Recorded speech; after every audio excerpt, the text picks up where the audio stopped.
फातिमा की रानी माँ, प्रभु यीशु की माँ, आसरा तू ही है माँ।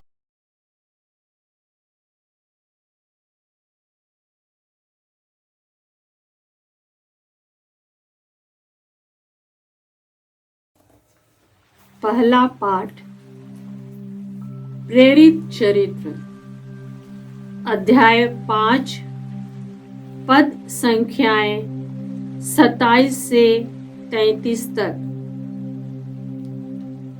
प्यादों ने प्रेरितों को ले आकर महासभा के सामने पेश किया। प्रधान याजक ने उनसे यह कहा, हमने तुम लोगों को कड़ा आदेश दिया था कि वह नाम लेकर शिक्षा मत दिया करो, परंतु तुम लोगों ने यरूशलेम के कोने कोने में अपनी शिक्षा का प्रचार किया और तुम उस मनुष्य की हत्या की जिम्मेवारी हमारे सिर पर मढ़ना चाहते हो। इस पर पेत्रुस और अन्य प्रेरितों ने यह उत्तर दिया, मनुष्यों की अपेक्षा ईश्वर की आज्ञा का पालन करना कहीं अधिक उचित है। आप लोगों ने यीशु को क्रूस पर लटकाकर मार डाला था, किंतु हमारे पूर्वजों के ईश्वर ने उन्हें पुनर्जीवित किया है। ईश्वर ने उन्हें शासक तथा मुक्तिदाता का उच्च पद देकर अपने दाहिने बैठा दिया, जिससे वह उनके द्वारा इस्राएल को पश्चाताप तथा पाप क्षमा प्रदान करे। इन बातों के साक्षी हम हैं और पवित्र आत्मा भी, जिसे ईश्वर ने उन लोगों को प्रदान किया है जो उनकी आज्ञा पालन करते हैं। यह सुनकर वे अत्यंत क्रुद्ध हो उठे और उन्होंने प्रेरितों को मार डालने का निश्चय किया। यह प्रभु की वाणी है। ईश्वर को धन्यवाद। भजन अनुवाक्य। दीनहीन ने दुहाई दी और प्रभु ने उसकी सुनी। दीनहीन ने दुहाई दी और प्रभु ने उसकी सुनी। मैं सदा ही प्रभु को धन्य कहूंगा। मेरा कंठ निरंतर उसकी स्तुति करता रहेगा। परख कर देखो कि प्रभु कितना भला है। धन्य है वह जो उसकी शरण में जाता है। अनुवाक्य। दीनहीन ने दुहाई दी और प्रभु ने उसकी सुनी। दीनहीन ने दुहाई दी और प्रभु ने उसकी सुनी। प्रभु की कृपा दृष्टि धर्मियों पर बनी रहती है। वह उनकी पुकार पर कान देता है। धर्मी प्रभु की दुहाई देते हैं। वह उसकी सुनता और हर प्रकार की विपत्ति में उनकी रक्षा करता है। अनुवाक्य। दीनहीन ने दुहाई दी और प्रभु ने उसकी सुनी। दीनहीन ने दुहाई दी और प्रभु ने उसकी सुनी। प्रभु दुखियों से दूर नहीं है। जिसका मन टूट गया वह उन्हें संभालता है। धर्मी विपत्तियों से घिरा रहता है, किंतु उन सबों से प्रभु उसे छुड़ाता है।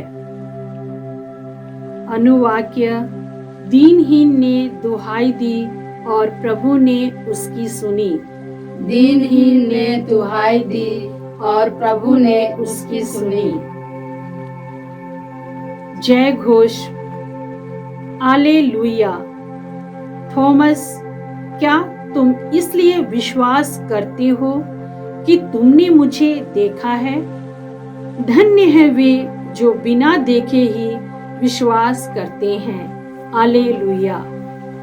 प्रभु आप लोगों के साथ हो और आपकी आत्मा के साथ। संत यूहन्ना के अनुसार पवित्र सुसमाचार हे प्रभु तेरी महिमा हो।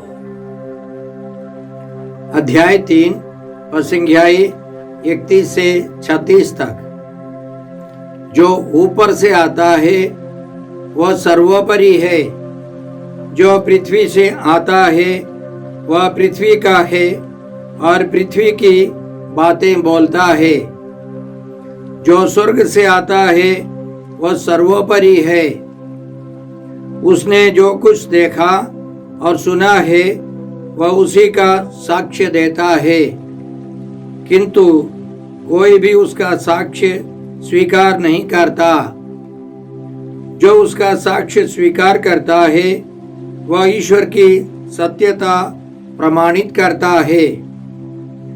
जिसे ईश्वर ने भेजा है वह ईश्वर के ही शब्द बोलता है, क्योंकि ईश्वर उसे प्रचुर मात्रा में पवित्र आत्मा प्रदान करता है। पिता पुत्र को प्यार करता है और उसी के हाथ उसने सब कुछ दे दिया है।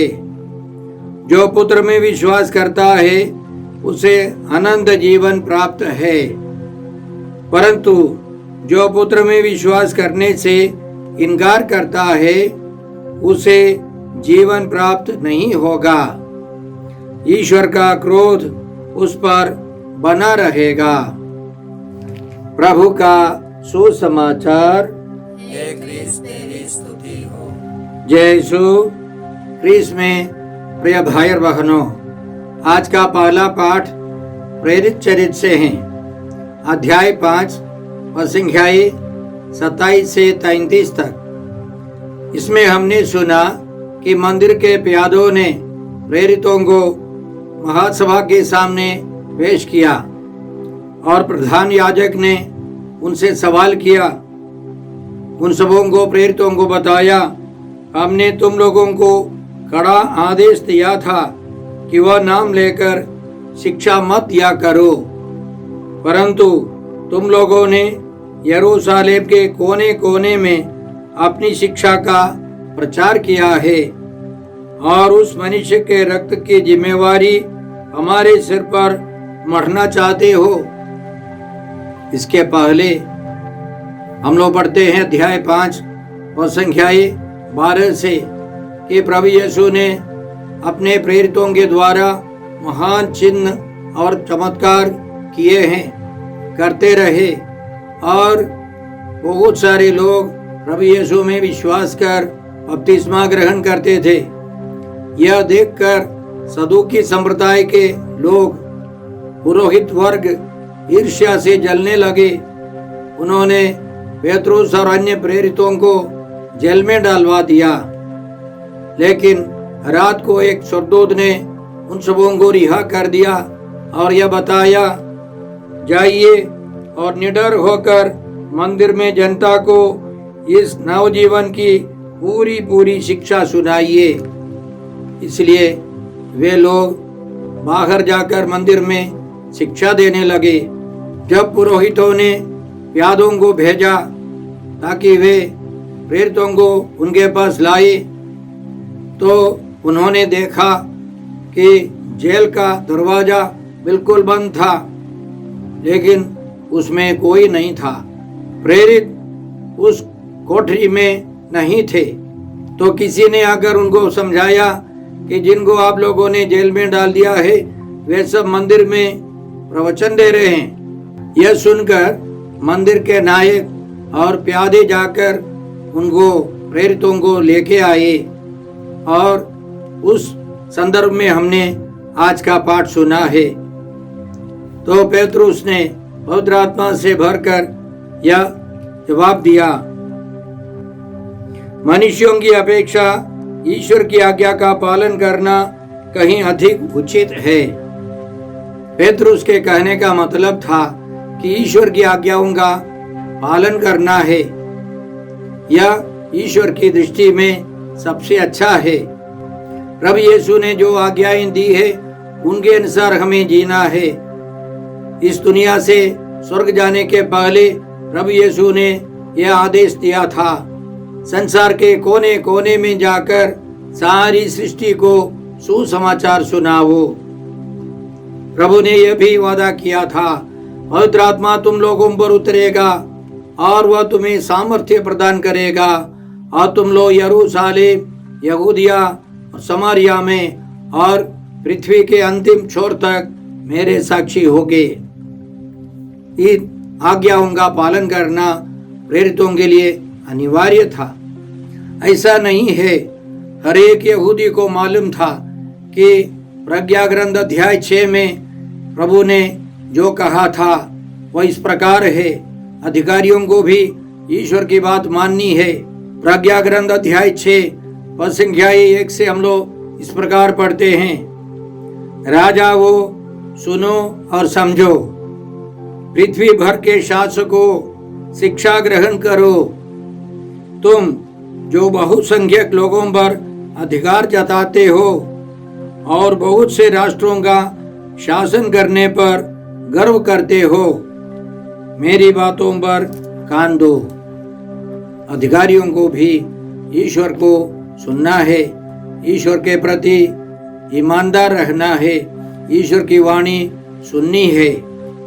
आगे ग्रंथकार कहता है, क्योंकि प्रभु ने तुम्हें प्रभुत्व प्रदान किया, प्रभु ने तुम्हें अधिकार दिया है, सर्वोच्च ईश्वर ने तुम्हें अधिकार दिया, वही तुम्हारे कार्यों का लेखा लेगा और तुम्हारे विचारों की जांच करेगा। तुम उसके राज्य के सेवक मात्र हो। अधिकारी लोग ईश्वर के राज्य के सेवक हैं। इसलिए यदि तुमने सच्चा न्याय नहीं किया, विधि का पालन नहीं किया और ईश्वर की इच्छा पूरी नहीं की, तो वह भीषण रूप में अचानक तुम्हारे सामने प्रकट होगा, क्योंकि उच्च अधिकारियों का कठोर न्याय किया जाएगा। उच्च न्यायाधीशों का कठोर न्याय होगा, क्योंकि ईश्वर अधिकारी है, ईश्वर मालिक है। आगे हम पढ़ते हैं, जो दीनहीन है वह क्षमा और दया का पात्र है, किंतु जो शक्तिशाली हैं उनकी कड़ी परीक्षा ली जाएगी।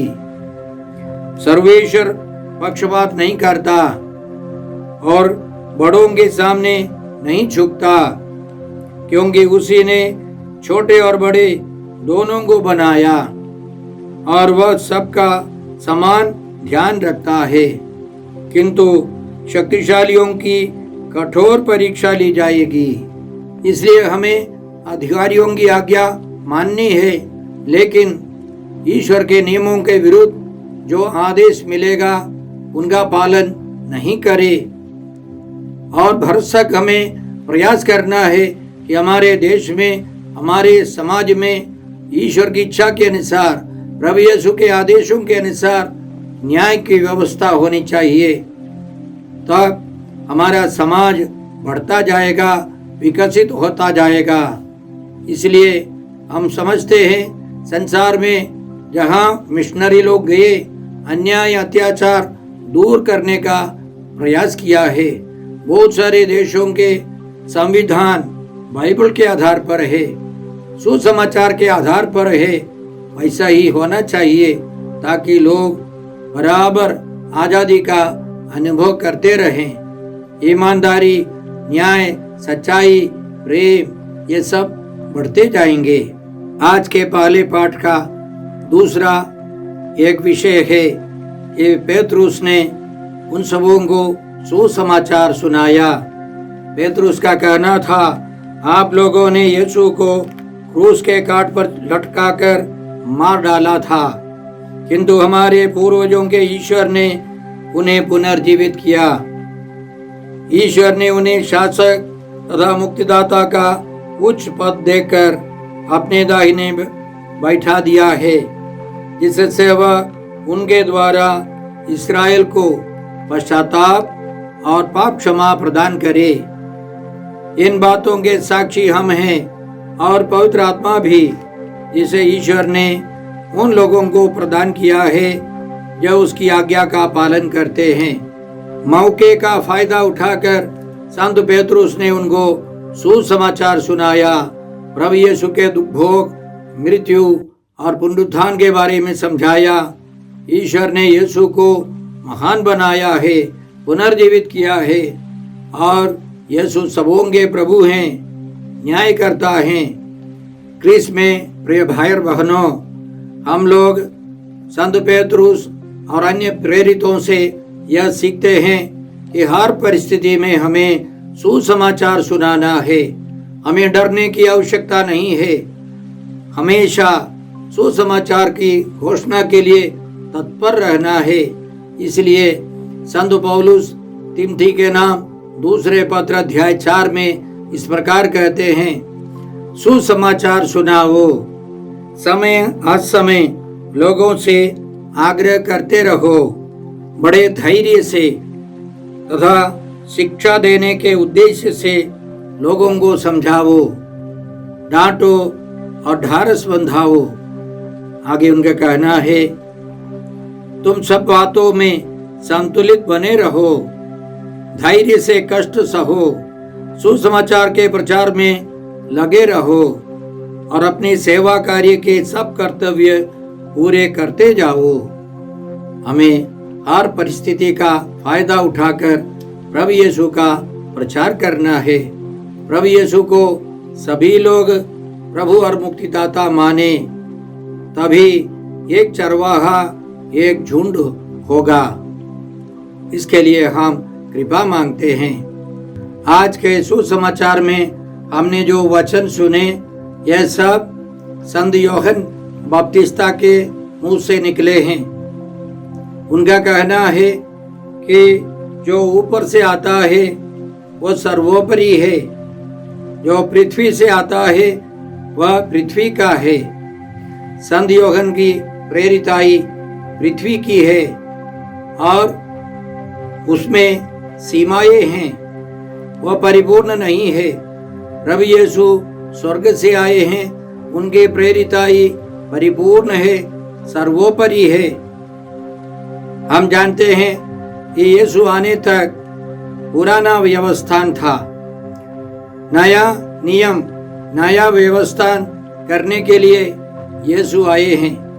तो यीशु के आगमन तक पुराना व्यवस्थान है, पुरानी पीढ़ी है, पुराना युग है। एक नया युग स्थापित करने के लिए यीशु आए हैं। मनुष्य के रूप में आकर प्रभु यीशु ने इस नए युग का उद्घाटन किया है। इसलिए हमारे लिए प्रभु यीशु का मनुष्य अवतार बहुत महत्वपूर्ण घटना है। फिर प्रभु यीशु की प्रेरिताई, उनका दुख भोग, मृत्यु और पुनरुत्थान, यह सब सर्वोपरि है। हमारे कई प्रोटेस्टेंट भाई लोग समझाते हैं कि नया युग, अंतिम युग सब आने वाले हैं। नहीं, प्रभु यीशु आते ही नए युग का उद्घाटन हो गया है। पुराने व्यवस्थान को आगे बढ़ाकर नए व्यवस्थान की स्थापना के लिए प्रभु यीशु आए हैं। इसलिए उनकी प्रेरिताई ईश्वर की ओर से है, सर्वोपरि है। प्रभु यीशु और पवित्र आत्मा के बारे में यशायाह नबी का ग्रंथ अध्याय 11 संख्या 1 और 2 में हम लोग इस प्रकार पढ़ते हैं, यिशै के धड़ से एक टहनी निकलेगी, उसकी जड़ से एक अंगूर फूटेगा, वह यीशु है। प्रभु का आत्मा उस पर छाया रहेगा, प्रज्ञा तथा बुद्धि का आत्मा, सुमति तथा धैर्य का आत्मा, ज्ञान तथा ईश्वर पर श्रद्धा का आत्मा। आगे के वचनों को लेकर कलीसिया में सिखाती है प्रभु में भक्ति का आत्मा। पवित्र आत्मा के 7 दान प्रभु यीशु में विद्यमान थे। इसलिए कलोसियों के नाम पत्र अध्याय 2 संख्या 9 में संत पौलुस समझाते हैं कि प्रभु यीशु में सभी परिपूर्णता है। ईश्वर के सारे गुण प्रभु में विद्यमान है। उनका कहना इस प्रकार है, उनमें ईश्वरीय तत्वों की परिपूर्णता अवतरित होकर निवास करती है और उनमें आप इस परिपूर्णता के सौभागी हैं। हम सब उस परिपूर्णता में सौभागी बनने के लिए ईश्वर ने यीशु को भेजा है। हमारा जीवन इसके लिए है, हम यीशु के सारे गुणों से भरते जाए। इसलिए अपने सुसमाचार की शुरुआत में संत यूहन्ना इसी तरह लिखते हैं, अध्याय 1 वचन 16 और 17, उनकी परिपूर्णता से हम सबको अनुग्रह पर अनुग्रह मिला है। प्रभु यीशु की परिपूर्णता से हम सबको अनुग्रह पर अनुग्रह मिला है। संहिता तो मूसा द्वारा दी गई है, किंतु अनुग्रह और सत्य यीशु मसीह द्वारा मिला है। अनुग्रह और सत्य, कृपा, वरदान सब प्रभु यीशु के द्वारा हम प्राप्त करते हैं। अंतिम में संत यूहन्ना का कहना है, जो पुत्र में विश्वास करता है उसे अनंत जीवन प्राप्त है, परंतु जो पुत्र में विश्वास करने से इनकार करता है उसे जीवन प्राप्त नहीं होगा। अनंत जीवन का मतलब है हमें प्रभु यीशु में, पिता ईश्वर में और पवित्र आत्मा ईश्वर में विश्वास करना है। इस दुनिया से जाने के पहले प्रभु यीशु ने हमारे लिए प्रार्थना की और उस प्रार्थना हम लोग संत यूहन्ना के सुसमाचार अध्याय 17 में पढ़ते हैं। और उस प्रार्थना की शुरुआत में प्रभु यीशु का कहना इस प्रकार है, वे तुझे एक ही सच्चे ईश्वर को और यीशु मसीह को जिसे तूने भेजा है जान ले, यही अनंत जीवन है।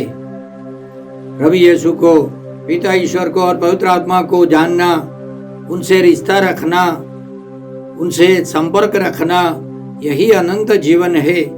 स्वर्ग का मतलब यही है, हम त्रिएक ईश्वर से रिश्ता जोड़कर गहरे रिश्ते के साथ त्रिएक ईश्वर में निवास करना, यही अनंत जीवन है। इसके लिए हम कृपा मांगते हैं, हम यीशु से जुड़े रहें, प्रभु यीशु पर अटूट भरोसा रखें, विश्वास रखें। आइए हम ये कृपाएं मांगते हैं। हे अब्बा पिता, हे प्रभु यीशु, हे पवित्र आत्मा ईश्वर, आज के सारे पवित्र वचनों के लिए हम तुझे धन्यवाद देते हैं और तुझसे प्रार्थना करते हैं कि हम सब प्रभु यीशु को पूर्ण रूप से अपनाए, प्रभु यीशु में विश्वास कर जीवन बिता सके, ईश्वर की संतान का जीवन बिता सके। हम यह प्रार्थना करते हैं प्रभु क्रिस्त के द्वारा। हमारे प्रभु यीशु क्रिस्त की कृपा, ईश्वर का प्रेम और पवित्र आत्मा का साहचर्य आप सबों को प्राप्त हो। आमीन।